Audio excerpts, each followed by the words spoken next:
Muy buenos días, nuevamente habla para ustedes el hermano Alexander Castellanos. Estamos viendo de la vida y ministerio de nuestro Señor Jesucristo, la última semana de su ministerio y específicamente el día viernes en que Él murió. Estamos viendo la muerte de Jesús, su crucifixión, las primeras 3 horas que tuvo en la cruz. O sea, el estudio habla acerca de 6 horas en una cruz romana. En la clase anterior del día pasado, primer día de la semana, vimos en la parte introductoria lo que significa, lo que simbolizaba en aquel tiempo morir en una cruz. Ahora vamos a ver la etapa de las primeras 3 horas. Quiero decirles que mucho de lo que ustedes estarán escuchando es un resumen de lo que ya hemos estudiado, pero es necesario hacer este resumen citando de la misma Biblia para poder llegar a la parte conclusiva de lo que estamos hablando. Quiero también dar una aclaración que falta todavía bastantes lecciones para llegar al estudio final de este valioso estudio de la vida y ministerio de nuestro Señor Jesucristo. Bueno, las 6 horas que Cristo pasó en la cruz se dividen naturalmente en 2 periodos de 3 horas, 3 horas de luz y 3 horas de tinieblas. El primer periodo abarcó más o menos desde las 9 de la mañana hasta el mediodía. O sea, vamos a hablar de esas primeras 3 horas. En primer lugar, veamos cómo es que los soldados echaron suertes. En el estudio anterior se llegó hasta el momento cuando Jesús fue clavado en la cruz. Fueron 4 soldados los que se asignaron al destacamento de ejecución, aquellos a quienes se les encargaba este deber. Se les daban las ropas que se quitaban a las víctimas y los soldados dividieron las vestiduras externas de Jesús en 4 montones más o menos iguales. Las vestiduras externas habrían incluido el manto, el tocado, el cinturón y las sandalias. Había una prenda, sin embargo, con la cual no sabían qué hacer. Esa prenda era su túnica. La palabra del idioma griego significa la prenda que se llevaba junto a la piel. A los soldados les desconcertó porque era una pieza sin costura de un solo tejido de arriba a abajo. Entonces, tales vestiduras diseñaban por lo general con 2 o más piezas de tela, pero el hecho de que era de un solo tejido de arriba a abajo la hacía más valiosa. Se dice que a esta se le ha llamado a menudo la única posesión valiosa que el Señor tuvo. Tal vez había sido un presente que le dio algún admirador. Entonces, romperla en 4 piezas o en 4 pedazos la hacía perder su valor. Y entonces los romanos dijeron: no la apartamos y no echemos suerte sobre ella, a ver de quién será. Y al echar suertes y apostar por la prenda, ellos, sin saberlo, cumplieron una profecía relacionada con el Mesías. En Salmos capítulo 22, verso 18, dice: repartieron entre sí mis vestidos y sobre mi ropa echaron suertes. Salmos 22, 18. Entonces vemos que una vez que se repartieron los despojos, los soldados se sentaron y le guardaban ahí, dice. Eran responsables de guardar a Jesús, no para protegerlo. Hay que dejar claro esto, que no era para protegerlo, sino para impedir que los amigos de él lo quitaran de la cruz antes de que él estuviera muerto. Ahora bien, los soldados también se habrían repartido los vestidos de los dos ladrones y habrían vigilado a estos para impedir que los amigos trataran de quitarlos de la cruz. Pero hay que entender que el énfasis del del relato era Jesús. Eso hay que entenderlo claramente. En vista de que la muerte en una cruz por lo general tomaba largo tiempo, que es lo que ya hemos estudiado, es probable que se prepararan para una larga espera. Entonces, una vez vemos esto, vemos que la muchedumbre profirió insultos. ¿Por qué decimos esto? Hay quienes sienten una malsana fascinación relacionada con el sufrimiento. ¿Ve? Una multitud dice que estaba mirando. Esta situación nosotros la vemos aún hoy en día cuando hay una tragedia, un accidente y hay muertos en la calle. A mucha gente le fascina mirar.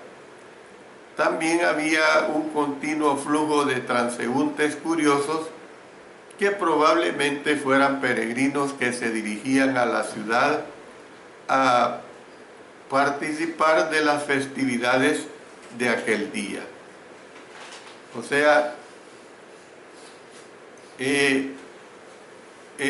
nosotros vemos, dice que, y los que pasaban le injuriaban meneando su cabeza, ¿ve? Le injuriaban meneando la cabeza. Mover o sacudir la cabeza de cierta manera era una expresión de burla. Y yo quiero que para ello veamos en el Salmo 22 y el versículo 7, para que entendamos que no era algo nuevo. Salmo 22, verso 7 dice: todos los que me ven me escarnecen, estiran la boca, menean la cabeza diciendo. O sea, no era algo nuevo esa situación. Y decía: tú que derribas el templo de Dios y en 3 días lo reedificas, sálvate a ti mismo y desciende de la cruz. Es evidente pues que las palabras que Jesús había dicho anteriormente acerca de reconstruir el templo habían impresionado al pueblo, pero la aseveración había sido citada incorrectamente y se había malentendido. Entonces, desafiaron a Jesús diciéndole: si eres el Hijo de Dios, desciende de la cruz. Esta gente, hermanos, no entendía que si Jesús se salvaba a sí mismo y descendía de la cruz, entonces la humanidad no podía ser salva. Ellos no entendían eso.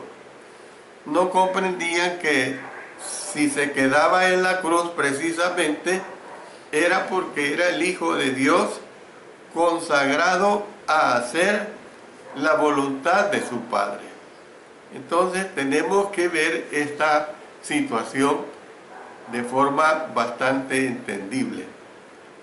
Y es probable que la jerarquía judía dirigiera las burlas. Estos hombres habrían estado jubilosos. Ellos a lo mejor creían que habían eliminado con éxito a un molesto adversario, porque así es como el ser humano actúa. Los gobernantes, o sea, los principales sacerdotes con los escribas, se burlaron de él diciendo: a otro salvó, sálvese a sí mismo, si este es el Cristo, el escogido de Dios.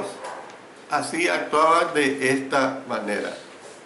Entonces, señalando el título que colgaba sobre la cabeza de Jesús, se burlaron diciendo: si es el Rey de Israel, descienda ahora de la cruz y creeremos en él. Entonces, en pocos días, Jesús llevaría a cabo un milagro mucho más grande que descender de la cruz, y ese era salir del sepulcro. Fíjense bien, le estaban pidiendo: si eres el Hijo de Dios, ¿por qué no te bajas de esa cruz? Pero, ¿qué sucedió? Que al tercer día iba a hacer un milagro todavía más poderoso, porque cuando le decían esto, él todavía estaba vivo en la cruz. ¿Ve? Se daban cuenta que estaba vivo. Pero 3 días después, o sea, contando las porciones del día que muere, el sábado completo y el domingo el día que resucita, ¿ve? Entonces, él haría algo todavía más poderoso. ¿Qué era lo más poderoso? Era que resucitaría, vencería el poder de la muerte. Entonces, esto serviría precisamente para millones de personas. Y declararon triunfalmente diciendo: a otro salvó, a sí mismo no se puede salvar. Sin quererlo, estos dirigentes expresaron una de las verdades más profundas de todas las escrituras. Dijeron una verdad más profunda de la que imaginaron, porque ¿cómo podía salvarse a sí mismo si había de salvar a otros? Entonces, la diversión bien recibida fue bien recibida por los soldados.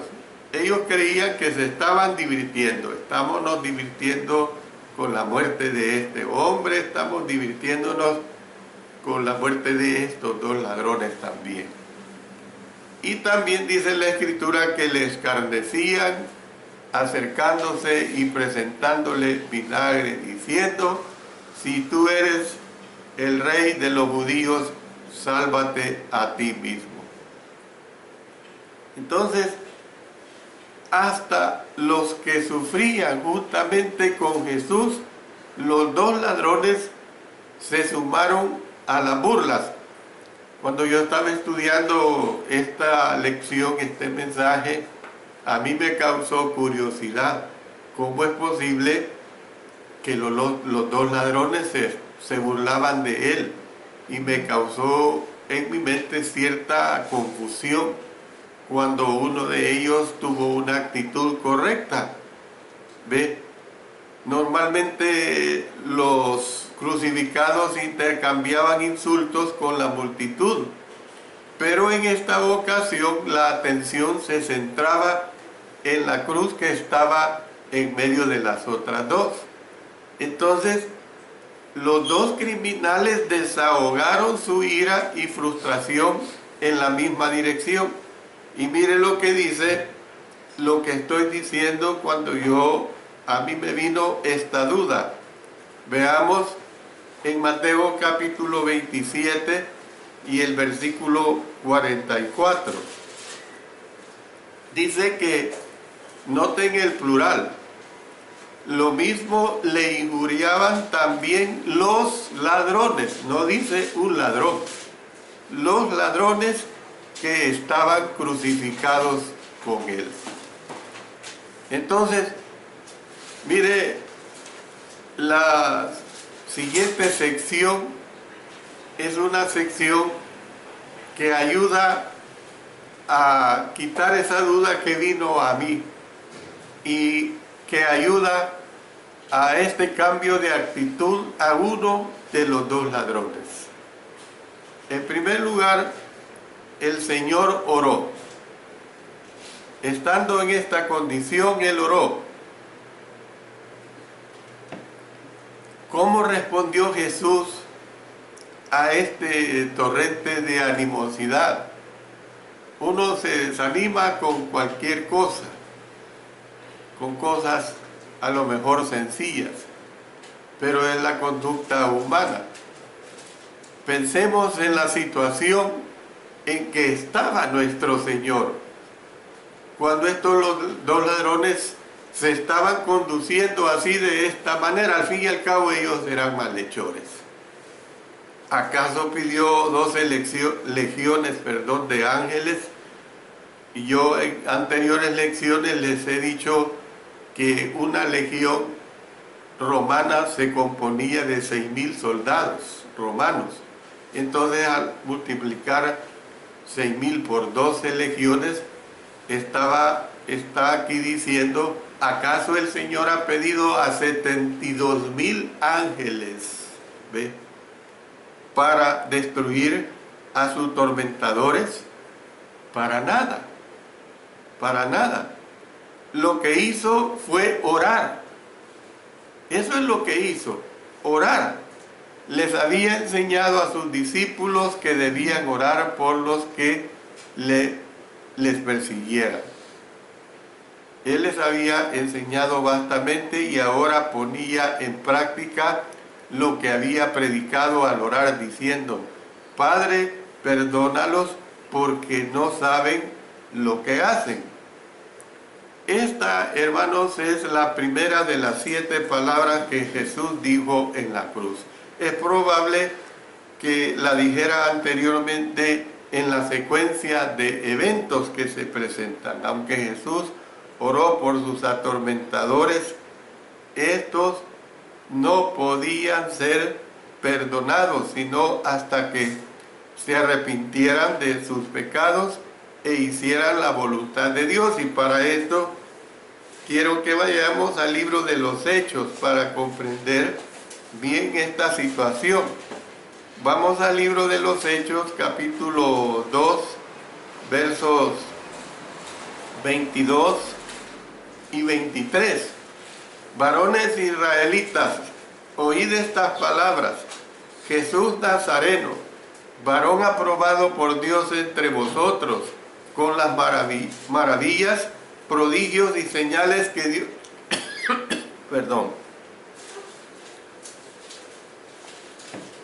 que Dios hizo entre vosotros por medio de él, como vosotros mismos sabéis. A este, entregado por el determinado consejo y anticipado conocimiento de Dios, prendisteis y matasteis por manos de inicuos, crucificándole. Luego, aquí mismo pasemos a los versos 36 al 38. Sepa pues ciertísimamente toda la casa de Israel, que a este Jesús, a quien vosotros crucificasteis, Dios le ha hecho Señor y Cristo. Al oír esto se compungieron de corazón y dijeron a Pedro y a los otros apóstoles, varones hermanos, ¿qué haremos? Pedro les dijo, arrepentíos y bautícese cada uno de vosotros en el nombre de Jesucristo para perdón de los pecados y recibiréis el don del Espíritu Santo. Entonces, vemos pues que el Señor oró. Pero ahora pasemos a otra etapa que se va dando sucesivamente a esta situación. Y es la etapa que hace que uno de estos ladrones cambie. Un ladrón hizo una petición. Hubo un momento positivo, podemos decir, durante las primeras 3 horas. Y ese momento positivo fue que el corazón de uno de los ladrones se sensibilizó por lo que vio. Al comienzo, como lo dije anteriormente, los 2 criminales maltrataban al Señor. Sin embargo, a medida que pasó el tiempo, uno de ellos se conmovió por la dignidad y el magnánimo espíritu de nuestro Señor Jesucristo. Es probable que hubiera visto morir a hombres crucificados que maldecían a los que estaban a su alrededor, porque ellos no oraban por sus atormentadores. Acuérdense que esta forma de muerte en la cruz no fue inaugurada con el Señor Jesucristo ni estos 2 ladrones. Acuérdense que a saber cuántas personas ya era común que estos palos largos, el palo vertical, permanecían allí en el Gólgota, allí en esa cima. Entonces era fácil entender que estos hombres habían visto ya la muerte de algunos crucificados y que todo lo que ellos hacían era maldecir. Entonces, pero lo que vemos aquí es totalmente lo contrario. ¿Ve? Uno de los ladrones siguió lanzando insultos diciendo: si tú eres el Cristo, sálvate a ti mismo y a nosotros. Imagínense, no solo le decía de que se salvara él solamente, sino que también en medio de su maldad le estaba diciendo que también le salvara a ellos. Y esto es bien común. Usted lo puede ver en cualquier reo cuando está confesando. Siempre el reo está diciendo que él es totalmente inocente. Pero vemos que el otro defendió a Jesús diciendo: ni aún temes a tu Dios, o ni aún temes tú a Dios, perdón, estando en la misma condenación. Nosotros a la verdad justamente padecemos, porque recibimos lo que merecieron nuestros hechos, mas ningún mal hizo. Ningún mal hizo. Luego volvió su cabeza hacia el Señor y dijo: acuérdate de mí cuando vengas en tu reino. Ahora la interrogante es esta: ¿cómo es que este ladrón sabía del reino de Jesús? ¿Habría oído a Cristo enseñar acerca del reino? ¿Acaso el comportamiento que mostraba Cristo en ese momento le convenció de que ese título que colgaba, ¿ve?, sobre su cabeza debía de ser verdadero? Yo les digo que no se nos dice, no se nos da esta aclaración. Hay cosas que en la Biblia no nos quedan claras, pero porque no nos quedan claras no vamos a mortificarnos. Es como en el intermedio el hermano Iván me decía, cuando aquellos que condenaron a la mujer adúltera y el Señor se pone a escribir en el suelo, Y la Biblia no dice qué es lo que escribía, pero yo le respondía que fue una manera de hacer caso omiso a todas las groserías que estaban gritando contra esta mujer pecadora. Pudo haber tardado 2 o 3 minutos escribiendo en el idioma o el dialecto arameo, ¿ve? ¿Quién sabe qué? Pero cuando levanta la cabeza, le dice, mujer, ¿dónde están los que te condenaban? No sabemos sobre esa situación. Entonces, es lo mismo que estamos aquí presentando. No sabemos a la verdad justamente. Ve. Luego volvió su cabeza hacia el Señor y dijo, acuérdate de mí cuando vengas en tu reino. Ve. El conocimiento que tuviera el ladrón acerca del reino debió de haber sido limitado, pero por lo menos entendía que Jesús sí era el rey de los judíos, el anhelado Mesías, y que a pesar del hecho de que ahora moría en la cruz, él todavía establecería su reino, o sea, establecería su iglesia, la iglesia de Cristo, la iglesia a la cual ahora pertenecemos. Entonces, él todavía entendía esto, y en ese momento este ladrón agonizante demostró tener una fe más grande que de la misma fe de los discípulos del Señor Jesucristo.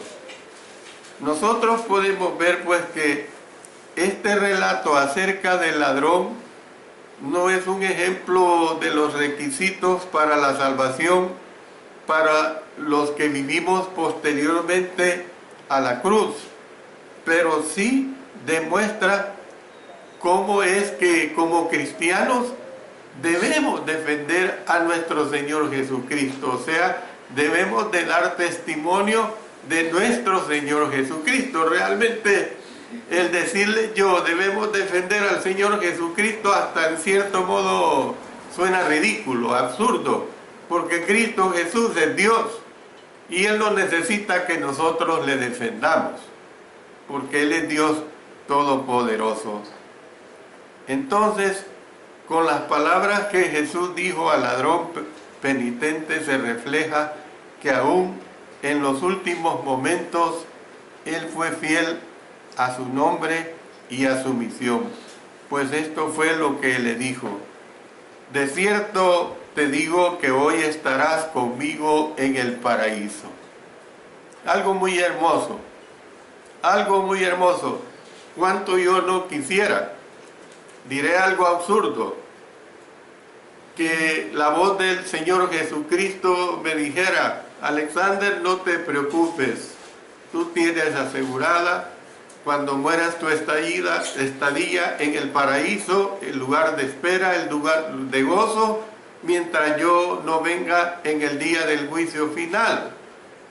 Pero claro, pues yo, conociendo la palabra de Dios, tengo que estar seguro que estaré allí cuando muera, si es que el Señor no viene estando en vida mía como la de todos ustedes que me escuchan.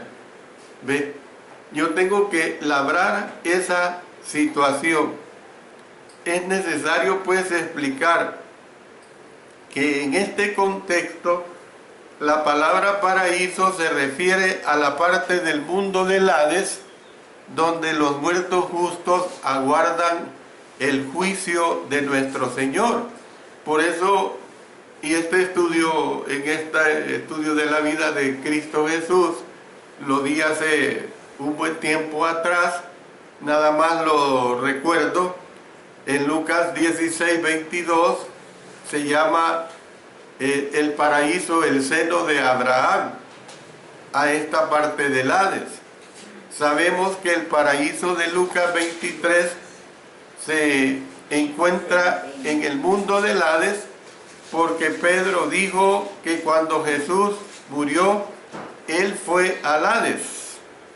También sabemos que el paraíso de Lucas 23 no es el cielo donde está Dios. Jesús fue aquel día al paraíso, pero varios días después aseveró que él todavía no había subido a su Padre, y que fue hasta el 50º día, precisamente el día de Pentecostés, cuando los discípulos le vieron ascender al cielo. Entonces, hermanos, nosotros podemos ver que ahora, cuando Jesús le prometió salvación al ladrón, no era de la cruz que le salvaría. Esa muerte era inminente, como era la muerte misma del Señor Jesucristo, sino que le estaba prometiendo que él iba a ser salvo de la culpa del pecado.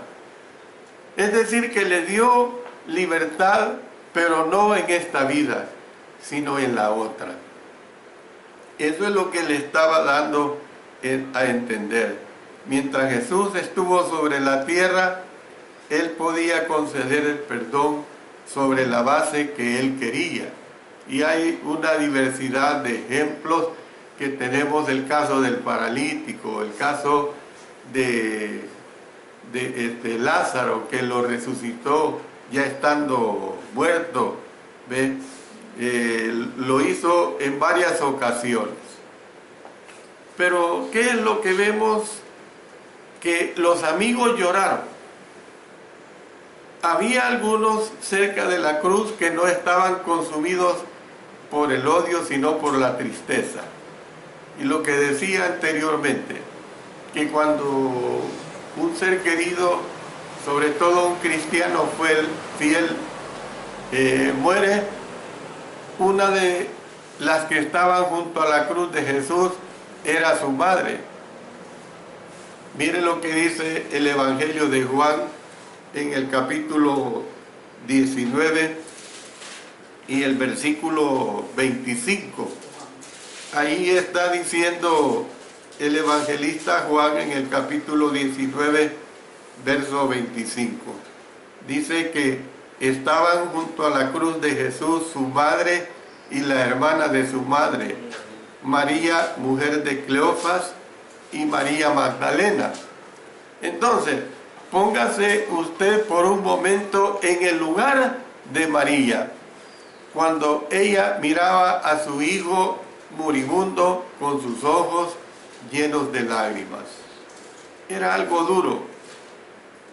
Simeón, le había advertido diciéndole: y una espada traspasará tu misma alma. Y una espada traspasará tu misma alma. Es decir, ahora aquella hoja cruel se retorcía y se revolvía dentro del corazón de María. Era algo totalmente evidente, y había una serie de personas pues que acompañaban, muy pocas. María, la mujer de Cleofas, María Magdalena, la hermana de su madre. Es decir, también estuvieron presentes cerca de la cruz otros conocidos de Jesús. Puede que algunos de los apóstoles o todos ellos a lo mejor estuvieran mirando de lejos. Por lo menos el apóstol Juan estaba ahí, y esto para mí es impresionante.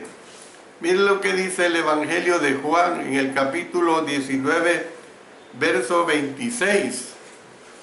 Cuando vio Jesús a su madre y al discípulo a quien él amaba, que estaba presente, dijo a su madre: mujer, he allí tu hijo. Yo quiero dar una aclaración acerca de esto. Una vez más se da por sentado que Juan se refirió a sí mismo cuando habló del discípulo a quien él amaba. Y termino esta parte diciéndoles que Jesús se preocupó. Aunque Cristo estaba sufriendo un indescriptible dolor, ya lo hemos visto vastamente y claramente en anteriores lecciones, Él se preocupó por el bienestar de su madre. Y nosotros podemos ver que debido a que Él era el hijo mayor de María, pudo haber sentido especial responsabilidad por ella. El hecho de que Jesús se asegurara del cuidado de ella es un indicio de que a lo mejor José, había muerto algún tiempo atrás. Su corazón debió de haberse llenado de tristeza al ver la angustia de ella. Viendo a Juan, que estaba presente, dijo a su madre: mujer, he allí tu hijo. Después dijo al discípulo: he allí tu madre. Fue de este modo como Jesús se preocupó por el cuidado de su madre. Y yo quiero decir una aclaración que tal vez ahora se siente ofensivo en nuestra cultura, pero en aquella cultura decir mujer a alguien no era ofensivo. Y aquí lo vemos nosotros en esta declaración cuando le dice el Señor Jesús mujer, encargándosela su propia madre al apóstol Juan. Hay una versión que dice: amada mujer, te encomiendo a esta amada mujer. Termino diciendo todo esto, hermanos, que desde aquella hora el discípulo Juan la recibió en su casa. Tal vez por compasión, Juan la sacó de inmediato. Porque no quería que viera el último momento de la muerte de su hijo. Porque era algo totalmente muy, muy duro. Si esto fue lo que hizo el apóstol Juan, entonces a María se le evitó el sufrimiento de Jesús y se le protegió de esa multitud alterada. Era algo completamente muy duro. Con esto termino diciéndoles acerca de este episodio, primero de las primeras 3 horas del Señor en la cruz. En la siguiente lección que vamos a presentar, vamos a ver esas últimas 3 horas. ¿Qué es lo que pasó en esas últimas 3 horas? Ojalá que el Señor nos lo permita para poder dejar completamente definida esta situación de esas 6 horas. Dios bendiga su bendita palabra.